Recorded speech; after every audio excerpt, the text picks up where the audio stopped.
And good evening, I'm Sean Green with Sports Night. Captain Shamar Brooks is happy to welcome West Indies players Craig Brathwaite and Jamal Warrican into the Barbados Pride squad for the second round West Indies 4-day championship clash with the Jamaica Scorpions, which starts tomorrow at the 3Ws Oval. Brooks, who led the squad in a losing effort in the first game against the Leeward Islands Hurricanes, is looking forward to the challenge. Well, after that game, we lost against Leewards, we had to go back to the drawing board. But having said that, we've got back two senior players in Craig and Jomel, and we would hope that these guys would impart as much knowledge on these younger guys as possible, and hopefully we can get a win next game. Once we go into this game and apply the basics and play our cricket that we know to play, we should come out on top. Well, he added that he's enjoying the role as skipper, and he's hoping for a better showing against the Scorpions. Well, as it's been my second year this year, is my second year of doing the job, and I think I have the full respect of the players, those who go and come even with the test team. In terms of my personal performances, it was only the first game. I didn't get the start that I wanted, but still 9 games left in the season. Well, West Indies players Brathwaite and Warrican are back from the test tour of Bangladesh. Warrican says he's glad to be in the local squad and he hopes to contribute with both bat and ball. I'm always good to be back with the guys. I love this bunch of fellas. So, we lost the first game, so to come back and help see if we could win the second game is a bonus for us, and looking forward to playing with the guys again. In cricket, everybody have a role to play, and even as a lower order batsman, you still have a role to play with the bat. So therefore, it's very important that you continue to improve your batting. So for me now, I've been working very hard to improve my batting. So when I come into the game, it's about contributing as much as I can. Well, tomorrow's game will be played at the 3Ws Oval and it goes off at 10 a.m. Live coverage on 94.7 FM. The news of volleyball, and Chargers are the new queens of local volleyball. The Chargers dispatched Omega XL Deacons in straight sets last night to win this year's Goddard Enterprises Division 1 Women's League title. The Chargers, who were already in the lead before the start of the contest, put the icing on the cake with a clinical performance against an out-of-sorts Deacons at the Wildy Gym. They now have an unassailable lead, and even if they lose to second-place Warrens in the final game tomorrow, the Chargers will still take the title due to the tiebreaker, which is that they've dropped less sets than Warrens. Meanwhile, in the other matches, Cormier defeated Foundation in the men's contest, while Phoenix Security Services Carlton ended a dismal run for the club. Let's start things off with the bottom of the table clash between Carlton in their customary red and black and the club, a team which has been struggling all season, and their struggles continued on this night. Carlton setting up this play correctly, and Narissa Pyre at the door with a hard knock. After polishing off the club at 19 in the first set, Carlton came back in the second, very strong as well. Carlton with the serve, giving the club a chance to form an attack, but it wasn't a real threat, so Carlton showed them how it was to be done. That's Aisha Maycock outfoxing them in the end. Chanel McPherson explaining what should have been done, but a bit too late for that. Carlton again with the serve, and McPherson getting involved this time. Back over to Carlton. And this time they put it away. Nico Puckrin a bit too late. However, the club did have their moments of glory.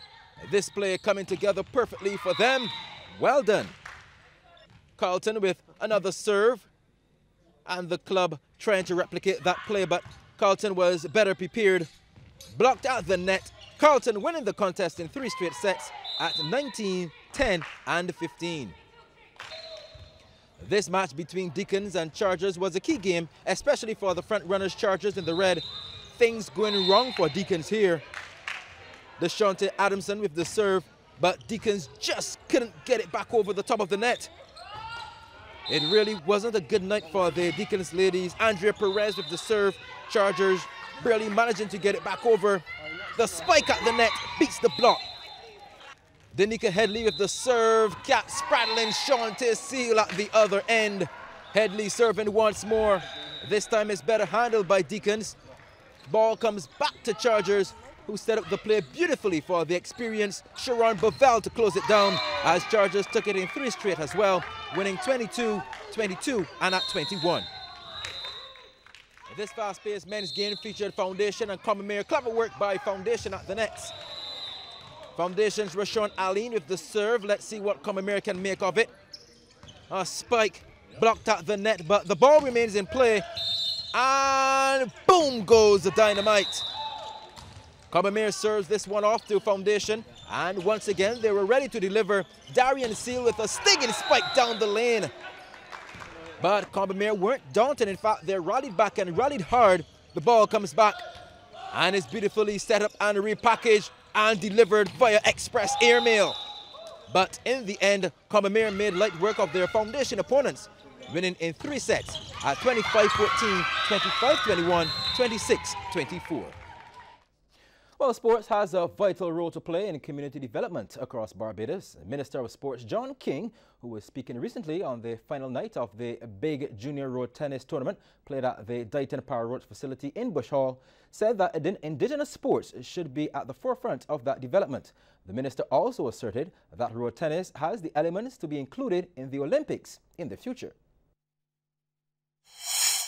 I must add that a strategy of this nature can be down to the unearthing of some of the hidden gems in our communities, who may very well go on to represent Barbados, as Mr. Chandler said earlier, someday maybe at the Olympics. I am thinking Olympics because road tennis as a sport is inexpensive but very exciting. I believe that in today's global economy, these attributes of road tennis can be attractive to nations that are desirous of increasing their participation in sports at the grassroots level. When global popularity is added to the attributes of road tennis, the Olympics will no longer be a pie-in-the-sky dream, but it will be achievable. Well, President of the Barbados Road Tennis Association, John Chandler, says continued investment in junior road tennis is necessary. Our juniors are the building blocks of the foundation on which we must build this beloved sport. As part of our plan, BRTA will be introducing a national junior road tennis tournament in 2019. This event will showcase our juniors in the following categories: the under 10s, under 12s, under 14, under 16, and under 18 throughout Barbados. And this will happen during the Easter, summer, and Christmas holidays. We will also be introducing a ranking system for this event. Well, top Barbados female surfer Chelsea Tuak is home after qualifying for next year's Pan American Games in Lima, Peru. Tuak qualified only last weekend after reaching the final of the Pan American qualifiers at Punta Ricos, also in Peru, meaning that she's in the top 16 girls for the region who represent their countries as surfing makes its debut at the 2019 Games.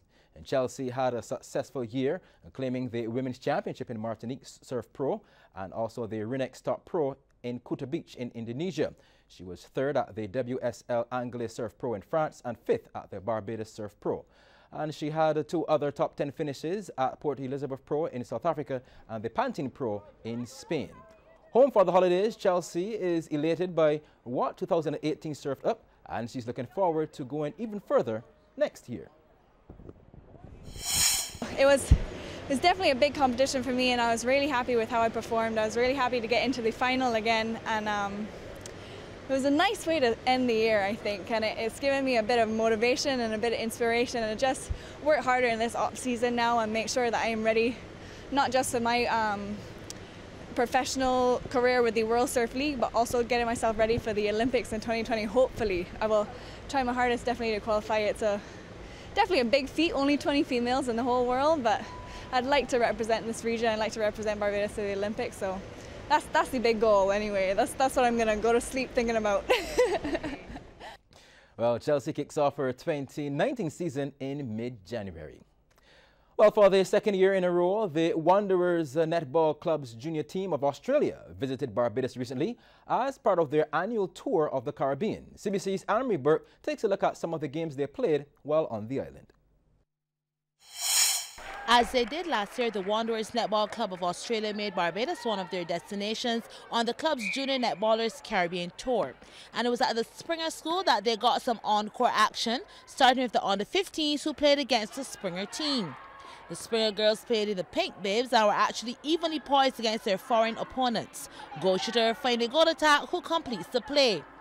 It was actually goal for goal, and when the ball was advanced into the circle, it was executed the right way. The game ended in a locked score, 17-all, suggesting that our juniors are evenly poised. The under-19 game took a different scoreline as the visitors were the ones in charge. The ball easily advanced up court, and the goal attack makes it good. The scoreline saw a 9-goal difference in favor of the Aussie young ladies, who conquered the under-19 matchup at 23-14.